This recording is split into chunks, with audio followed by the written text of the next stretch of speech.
Imagine this. You're standing at a wedding, holding a glass of orange juice, when a billionaire, yes, a real one, rushes up to you and whispers, "Please, pretend you're my girlfriend. Just for 3 minutes." What would you do? It all began in the middle of the most extravagant wedding you could imagine, chandeliers sparkling like stars, violins humming in the background, and the scent of roses thick enough to make you dizzy. Everyone was dressed in perfection. It wasn't just a wedding, it was a showcase of wealth, connections, and power. Guests whispered about fortunes, business empires, and the bride's diamond necklace that probably cost more than an entire house. Amid all this glitter, there she stood, ordinary, unnoticed, and completely out of place. She wasn't family, nor a close friend. She was there because her cousin had dragged her along, promising free food and good music. Little did she know, she was about to become the most talked-about person in the room. She stood near the buffet table, nervously holding a glass of orange juice, the safe drink, for someone trying not to spill anything on a borrowed dress. Her heels were already punishing her feet, and she was silently counting the minutes until she could go home and slip into her pajamas. And that's when it happened, the chaos, the confusion, the moment that would change everything. Out of nowhere, a man, tall, sharply dressed, with the kind of confidence that filled a room, rushed toward her. His face was tense, his eyes wide with desperation. For a split second, she thought he might be lost or asking for directions to the restroom. But no, he leaned in, lowered his voice, and said the last words she ever expected to hear. "Please, pretend you're my girlfriend, just for 3 minutes." Her brain froze. She blinked at him, certain she'd misheard. Pretend to be his what? She almost laughed, thinking it was a prank, maybe some hidden camera show. But then she saw the sincerity, or perhaps panic, in his eyes. He wasn't joking. His hand trembled slightly as he straightened his cufflinks, glancing over his shoulder as if someone were chasing him. "I'll explain later," he added quickly. "Just, please go along with it. I'll owe you one." Now, what do you do when a billionaire, and yes, it was obvious from the designer suit, the watch that screamed old money, and the whispers around the room, begs you for help? Most people would freeze. Some would run. She, however, did the only thing her stunned mind could manage. She nodded. In that moment, time seemed to stretch. He gently took her hand, cold, trembling, soft, and led her into the center of the hall. Heads turned instantly. Conversations paused mid-sentence. The orchestra's music suddenly felt like the soundtrack to a movie, and she was the accidental star. Every step felt surreal, like walking into a dream that wasn't hers. She had no idea who he was beyond the fact that everyone was staring at them, and not in a friendly way. The bride's mother raised an eyebrow. A group of women whispered behind jeweled hands. And from across the room, a sharply dressed woman with fiery eyes looked ready to hurl a glass of champagne their way. That's when she realized this wasn't just a random request. She had just stepped into the middle of a drama she didn't understand. Her heart pounded as he slipped an arm around her shoulders and whispered, "Just smile. Don't say a word. 3 minutes, that's all I need." The scent of his cologne, subtle, expensive, mixed with her panic. She could feel the weight of every pair of eyes in the room, watching them, judging, analyzing. For someone who'd spent most of her life blending into the background, suddenly becoming the center of attention felt like standing under a spotlight with no script. She managed a nervous laugh, the kind that says, "I have no idea what's going on, but I'll play along anyway." He smiled back, perfectly composed, like this was all part of some grand plan. And for a brief moment, it almost looked real. As the seconds ticked by, she started noticing the details. The woman across the room, the one with the angry glare, had stopped smiling altogether. The billionaire's jaw tightened whenever his eyes met hers. It didn't take a genius to guess that she was the reason behind his desperate request. Maybe an ex, maybe a scandal waiting to happen. Whatever it was serious enough to make him fake a relationship in front of hundreds of people just to get through the night. The tension was thick, but oddly, she felt a strange sense of calm settling over her. Maybe it was adrenaline, maybe disbelief, or maybe the realization that sometimes life throws you into chaos without asking for permission. 3 minutes, that's what he'd asked for. But those 3 minutes felt eternal. Her mind raced with questions. Who was this man? Why her? What was she supposed to do when the timer ran out? She wanted to laugh, to cry, to disappear. And yet, deep down, there was a flicker of excitement, the kind that comes from doing something wild and completely unexpected. The kind that breaks the monotony of ordinary days. When she finally dared to look up at him, she noticed something in his eyes, not arrogance, not entitlement, but something softer. Vulnerability. And that's when she realized this billionaire, for all his money and charm, wasn't escaping a wedding. He was escaping something far more personal, and she was now part of it. The room was still buzzing with curiosity when he finally leaned in and whispered, "Okay, here's the deal." His voice was low, calm, but laced with urgency, the kind that comes from years of hiding chaos behind a confident smile.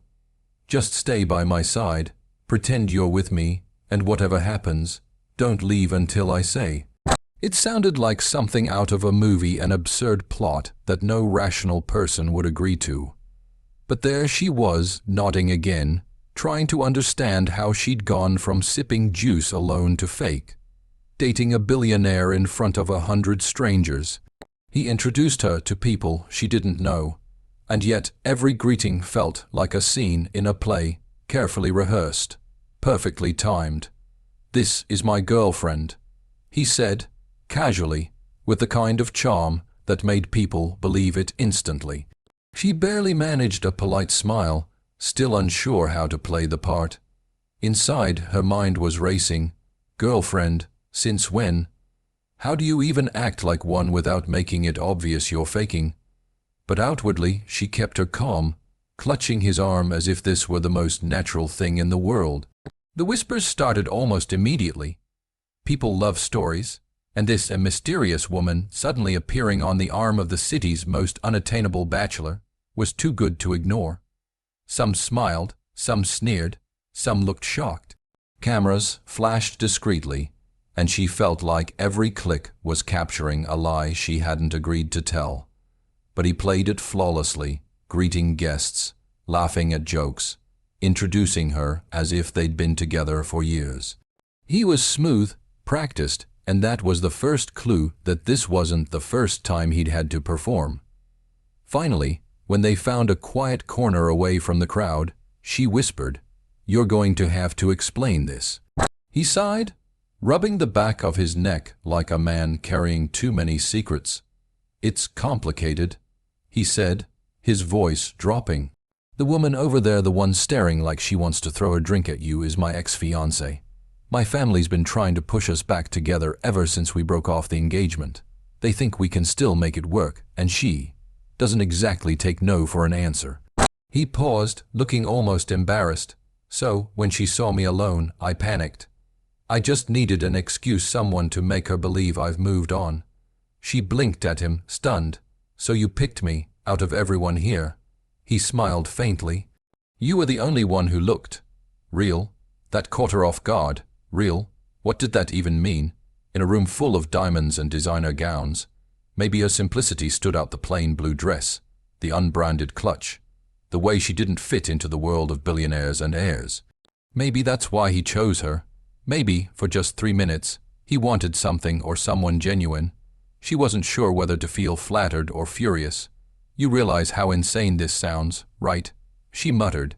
"You just made me your fake girlfriend in front of half the city's elite."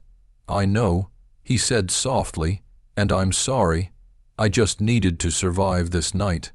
Something about the way he said it, the quiet sincerity, the crack in his confident tone, made her pause. This wasn't arrogance or manipulation. It was desperation.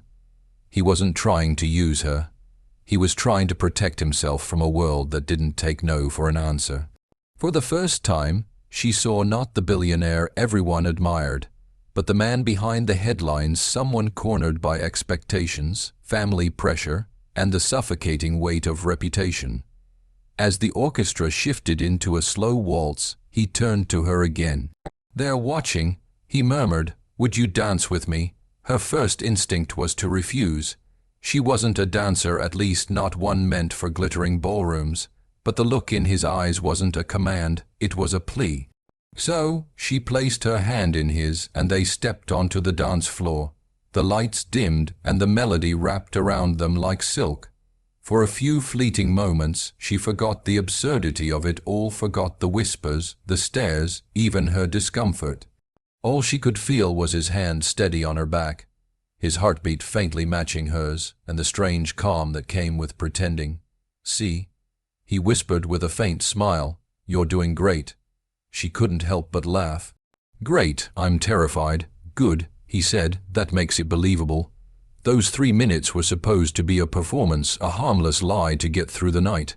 But something unexpected began to happen. The laughter stopped feeling fake. The glances started lasting longer, and the world around them, the lights, the chatter, the cameras slowly began to blur. It was just them, lost in a moment that wasn't supposed to mean anything but somehow did.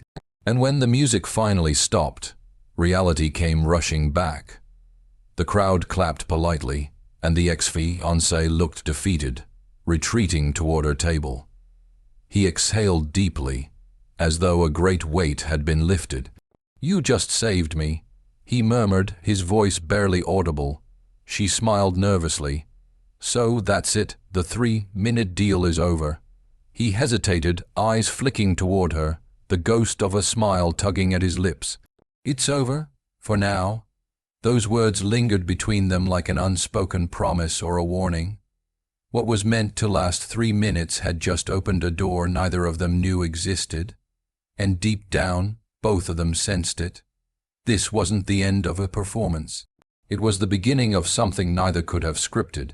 The applause faded and the music shifted to something lighter, yet she could still feel the echo of that moment, the rhythm of their steps, the faint warmth of his hand against hers. What was supposed to be an act had started to feel strangely natural, even comforting. She tried to tell herself it was just the adrenaline, the pressure of performing under so many watchful eyes. But when she looked at him again, something inside her hesitated. The man who had approached her in panic now seemed calm, almost peaceful, as if those 3 minutes had given him more than just an escape. They had given him a breath of freedom. For a while, they stood at the edge of the ballroom, watching people drift back to their seats. The chaos of curiosity had quieted. The ex-fiancé was pretending to laugh too loudly at someone's joke, and his family was distracted with wedding speeches. It was over.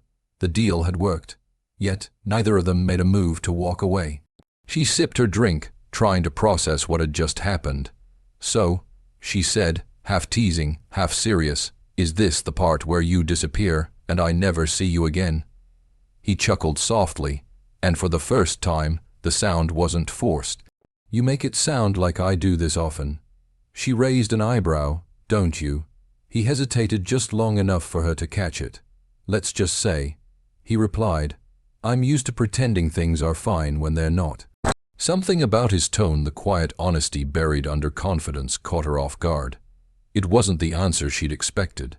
In that moment, the billionaire stopped being a headline or a fantasy. He was a person, someone tired of being watched, controlled, and talked about. Someone who, beneath all that charm, looked lonely. And loneliness was something she understood too well. As the night went on, the wedding crowd grew louder, but their little corner felt oddly separate, a pocket of calm in the noise. He began to talk, not like a man giving orders, but like someone finally being listened to. He told her how his life was a cycle of expectations, business deals, magazine covers, polite smiles. "Everyone wants something from me," he said quietly. "My name opens doors, but it also locks me inside." She didn't know what to say. What could she possibly offer a man who already had everything? So she just listened, and that somehow was enough. Her silence wasn't uncomfortable, it was grounding. For the first time, he didn't have to perform. For the first time, he could just be. At one point, he asked about her, where she was from, what she did, what brought her to this wedding. She laughed. "Honestly, free food. My cousin promised there'd be cake." He laughed too, a real laugh, the kind that cracked his polished composure. "You're refreshingly honest," he said. "Most people here wouldn't admit that."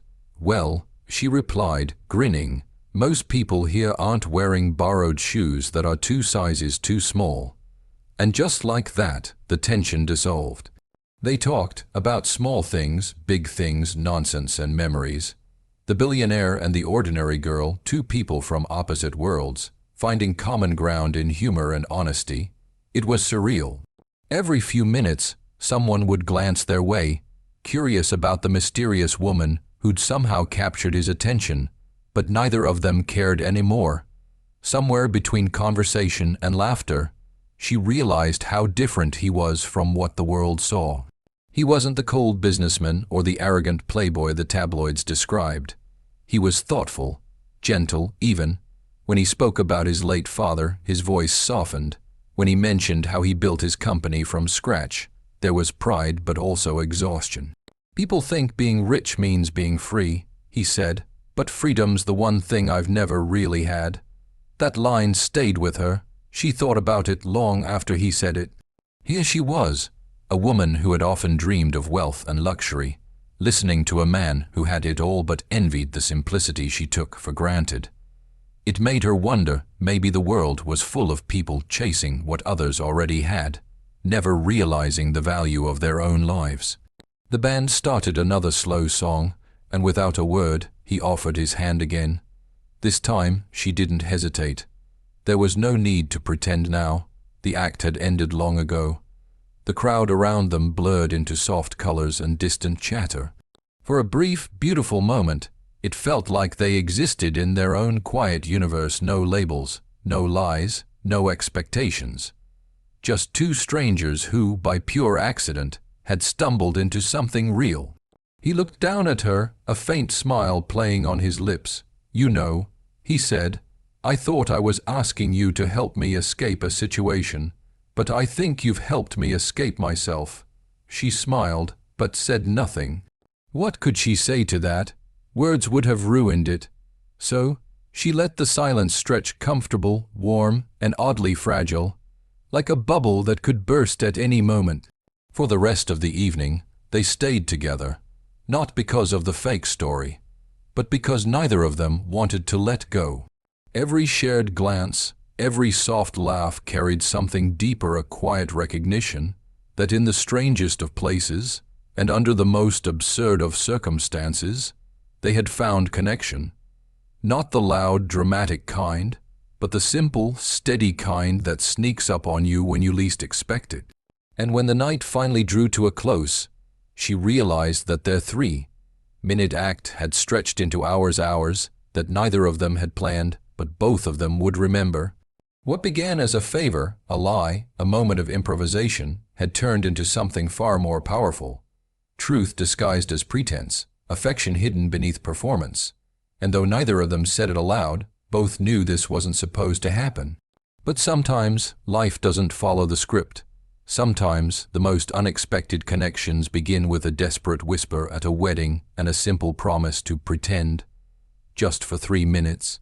The night had unfolded like something out of a dream, or maybe a scene from a movie that ended too perfectly to be real. She had laughed more in those few hours than she had in months. And he, for the first time in a long while, looked like a man who wasn't running from something. But just when it felt like the tension had finally dissolved, the universe decided it wasn't done with them yet. The next song ended, the lights brightened, and a murmur rippled through the crowd. At first, she couldn't tell what was happening, but then she saw her. The ex-fiancé, striding across the floor with the grace of someone who'd been raised in power, her silver gown shimmering under the chandeliers, her expression sharp enough to cut glass. The kind of woman who made the word elegance look easy and revenge, look beautiful. "Ah," the billionaire muttered under his breath. "I was hoping she'd left." Clearly she didn't. She whispered back, "Do I? Smile or run?" He sighed, "Neither, just stay calm." The ex reached them before either could move. Her voice was smooth, but her words carried poison. "Well," she said, looking her up and down with a practiced smile, "you must be the new one." For a second, the air seemed to freeze. Conversations around them quieted as curious guests turned their heads. She forced a polite smile, unsure how to respond, while the billionaire's jaw tightened just slightly, but enough to show he was fighting to stay composed. "Good evening," he said evenly.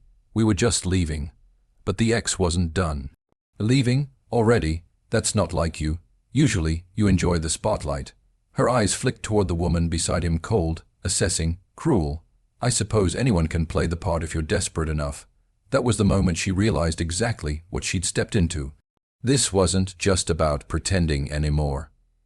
It was about pride, reputation, and a silent war between two people who had once been in love and one who had unknowingly walked into the crossfire.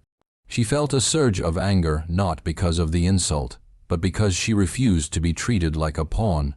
With quiet courage, she looked the ex straight in the eye and said, "Desperation has nothing to do with it. Sometimes people just find what they weren't looking for."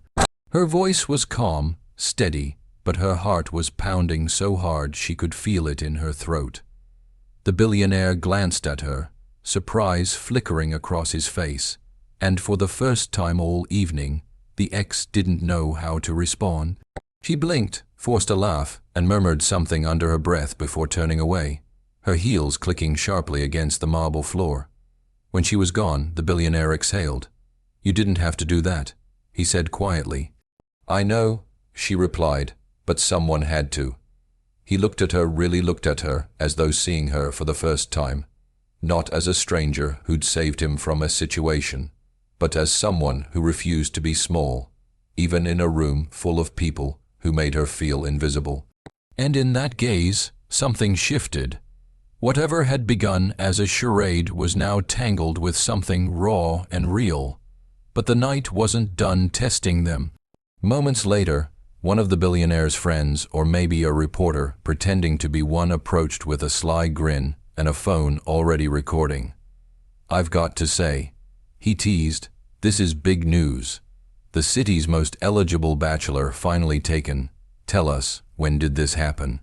Before she could even react, the man had already snapped a photo of them, his arm around her. Both caught mid-laughter. The flash was quick, but the implications weren't. She could almost hear the headlines forming. "Mystery woman steals billionaire's heart at wedding." The billionaire froze for a moment, realization dawning on his face. "Great," he muttered. "This is going to be everywhere by morning." Her stomach dropped. "You mean the picture?" He nodded grimly. "And the story? They'll twist it, speculate, dig into your life. I'm so sorry, you don't deserve that." The thought hit her like a wave. She wasn't part of his world, not the kind where every move became public property. But now she'd been pulled right into it, all because of one impulsive favor. Yet, to her own surprise, she didn't panic. Instead, she smiled faintly and said, "Well, at least it'll make one heck of a story someday." He laughed, not because it was funny, but because her calmness startled him. "You're unbelievable," he said. "Most people would be furious." She shrugged. "Maybe I'm just too tired to be furious, or maybe—" She hesitated. "Maybe I trust you'll figure it out." That simple sentence, one spoken without any demand or fear, seemed to disarm him completely. In a life where everyone expected something from him, here was someone who didn't. Someone who trusted him without conditions. And for a man used to power, that kind of faith was the rarest gift of all.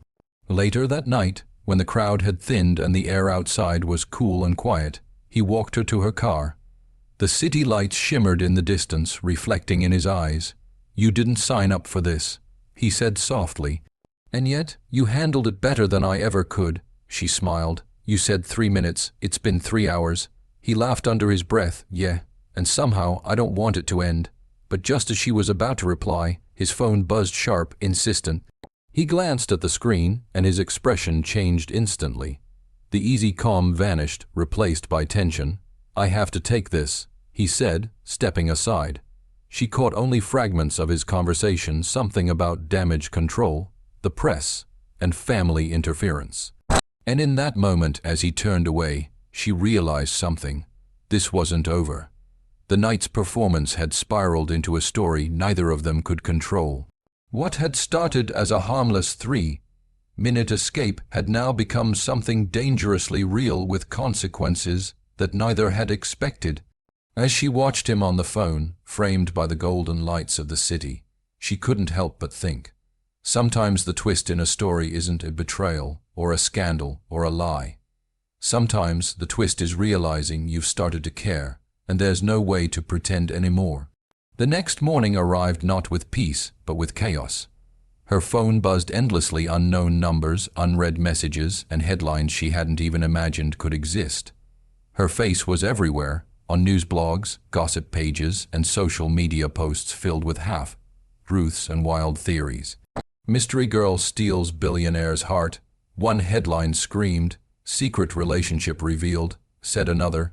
Each photo was grainy, but unmistakable. Her, standing beside him at the wedding, laughing, dancing, holding his hand. What had been 3 minutes of pretending had now been rewritten into a fairy tale she'd never agreed to star in. At first, she felt sick, then angry, and finally scared. She wasn't built for this: the spotlight, the speculation, the invasion. Strangers online dissected her clothes, her expressions, even her posture. Some called her lucky, others called her a liar. It was as if the world had taken her identity and replaced it with a rumor. And then there was him. He called that morning, voice tired but steady. "I'm so sorry," he said. "I should have seen this coming. My PR team is trying to handle it, but the story's everywhere." She sighed, pacing the small apartment she shared with her sister. "So what do we do?" "Nothing," he replied after a pause. "If we fight it, they'll twist it more. If we deny it, they'll say we're hiding something. The best thing is to stay quiet. It'll fade." "But what if it doesn't?" she asked quietly. He didn't answer right away. The silence stretched heavy and telling. Then, he said finally, "I'll make sure you're protected. I promise." It should have been comforting, but it only made her heart ache. Because somewhere between the laughter and the lies, she had started to care, and now, caring meant pain. Over the next few days, their worlds blurred in ways neither expected. He visited her once, late at night, after dodging reporters at his office. He looked exhausted, not from work, but from the weight of it all. "I've been through scandals before," he said, sitting across from her, "but this one feels different, maybe because you're the only real thing in it." She didn't know what to say. The room was quiet except for the faint hum of the city outside. She watched him, the billionaire everyone admired but few truly knew, and realized how human he looked in that moment. Tired, vulnerable. Searching for something no amount of money could buy, peace. That night at the wedding, he said, "You reminded me what honesty feels like. Do you know how rare that is in my world?" She smiled faintly. "Honesty isn't rare. It's just expensive. You have to be willing to lose things for it."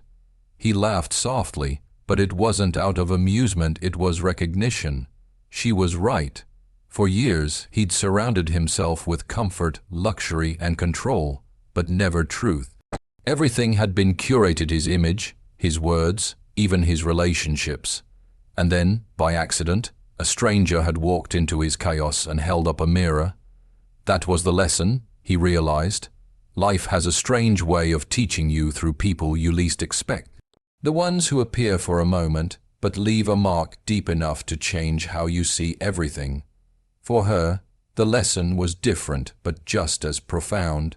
Before that night, she had always thought of herself as invisible, ordinary, someone whose life existed quietly on the edges of other people's stories. But that night, she had stood her ground in front of a powerful woman, faced an entire ballroom full of judgmental eyes, and somehow found her voice. She learned that strength isn't about wealth, status, or fame. It's about showing up, even when you're terrified. She thought back to the moment he had grabbed her hand, the sheer absurdity of it all. It was supposed to be a lie, a quick act, but somehow it had stripped away everything fake in both their lives. Pretending had made them honest. As the days turned into weeks, the storm began to calm. The internet found new stories to chase, and the world slowly moved on. But for them, the silence that followed wasn't empty, it was reflective. They met once more, quietly, at a cafe tucked away from the city's noise. No photographers, no gossip, no audience, just them. He looked at her across the table and said, "You know what's funny? I spent years building walls to protect myself, and you walked right through them in 3 minutes." She smiled softly. "Maybe you built the wrong kind of walls."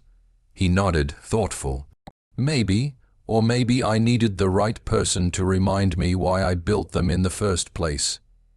There was no grand confession, no dramatic declaration of love. Just an understanding that sometimes people come into your life not to stay forever, but to teach you something unforgettable. She taught him to slow down, to breathe, to see that money could buy comfort but not connection. And he taught her that the limits she'd placed on herself weren't real, that even the smallest moment, the briefest choice, could change everything. For both of them, the lesson was simple but powerful. The moments that feel accidental are often the ones that shape us the most. The things that start as chaos sometimes lead us to clarity. And even when something begins with pretense, it can end with truth. That 3-minute deal had turned into a lifetime of lessons about courage, trust, vulnerability, and the beauty of being seen for who you truly are. Weeks passed. The noise faded, the headlines disappeared, and life somehow began to settle again. For her, it was back to simplicity: morning coffee, quiet bus rides, late night laughter with her sister. The world had moved on, as it always does.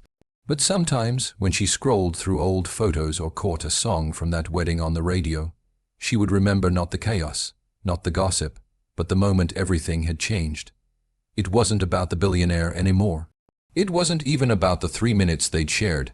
It was about what those minutes had meant. For the first time, she had stepped outside her comfort zone, unprepared, unpolished, unguarded, and found out she was capable of so much more than she ever imagined. She hadn't needed fame, wealth, or power to matter. She had mattered simply because she showed up. One evening, she received a small envelope, no return address, just her name in neat handwriting. Inside, a single note: 3 minutes. That's all it took to remind me what real looks like. Thank you, eh? No promises, no confessions, just gratitude. And somehow that was enough. Because deep down, she knew some connections aren't meant to last forever. Some are meant to wake you up, to show you something about yourself you'd forgotten, or maybe never known at all. He had walked into her life needing an escape, and she had walked out of his with a revelation that sometimes the most extraordinary things happen when you stop waiting for permission to be brave. And what about him? The billionaire with too many expectations and too little peace. He too changed, though the world didn't notice right away. He started saying no more often. He stopped attending every event that didn't make him happy. He even took a month off, disappeared from the press entirely, and rumor had it he spent it traveling somewhere quiet, where no one cared about his name or his wealth. People called it strange. Some said he'd lost his mind. But he knew the truth. He had simply found it again. Sometimes we meet people who flip our stories upside down. They arrive without warning, disrupt everything we thought we understood, and leave us questioning who we are. And yet, instead of breaking us, they rebuild us. That's what she had done for him, by accident, by kindness, by courage. Their story, the billionaire and the ordinary girl, wasn't a fairy tale. There was no dramatic reunion, no perfect ending tied up with a bow. But maybe that's what made it beautiful, because real life doesn't always give us forever. Sometimes it just gives us moments, and it's what we do with those moments that defines us. So when she thought back to that wedding night, she no longer saw it as chaos. She saw it as a metaphor for life itself: unpredictable, messy, sometimes absurd, but always full of possibility, because none of it was planned. And yet, from all the confusion and fear came something real: growth, courage, and connection. And maybe that's the message hidden inside their story, the one she wished she could tell everyone still waiting for the right time or the perfect moment. There is no perfect moment. Life doesn't give you warning signs before it changes. It doesn't ask if you're ready, it just happens. 1 minute you're standing in the corner, holding orange juice and trying not to trip over your heels, and the next, you're fake, dating a billionaire, learning lessons you didn't even know you needed.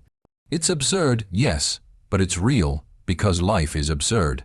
It's unexpected, chaotic, and full of plot twists, but that's exactly what makes it beautiful. So here's the call to action, the takeaway from this entire whirlwind of a story. Don't wait for certainty before you say yes to life. Don't wait until you're ready, or brave, or confident enough. Sometimes, all it takes is 3 minutes of courage, 3 minutes of stepping forward when every part of you wants to step back. Maybe your 3 minutes will look different. Maybe it's raising your hand in a meeting. Maybe it's applying for a job you don't feel qualified for. Maybe it's telling someone how you really feel, or standing up for yourself when you've stayed silent too long. But whatever it is, trust that those 3 minutes, the ones that scare you most, might just change everything. Because courage doesn't always roar. Sometimes it whispers. Sometimes it's a quiet nod at a wedding when a stranger says, "Please pretend to be my girlfriend." And sometimes it's just the decision to stay, to not run, to not overthink, to not say no when your heart is nudging you to say yes. When she looked back later, she didn't remember what she wore, or who stared, or what people said online. She remembered one thing, that she had chosen to live a story instead of just watching it unfold.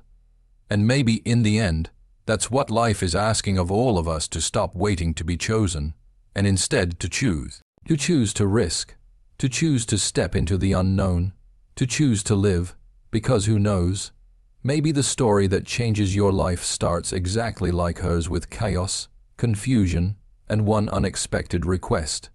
Please, pretend to be my girlfriend, just for 3 minutes. And maybe, just maybe, that's all it takes to find out who you truly are. So maybe that's all it takes, 3 minutes. 3 minutes to say yes instead of no.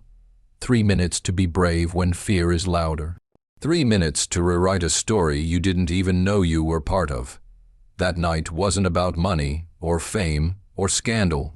It was about what happens when two completely different worlds collide, not to destroy each other, but to reveal something true. That courage is contagious, that kindness matters, and that sometimes pretending can lead us straight to what's real. She didn't become a billionaire's girlfriend. She didn't become a celebrity. She became something far greater. She became the version of herself who dared to show up.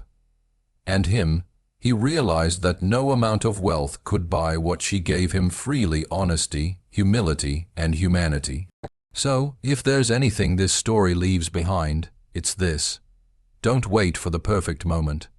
Don't wait until you feel ready, because life doesn't ask, it invites. And it doesn't give you time to prepare.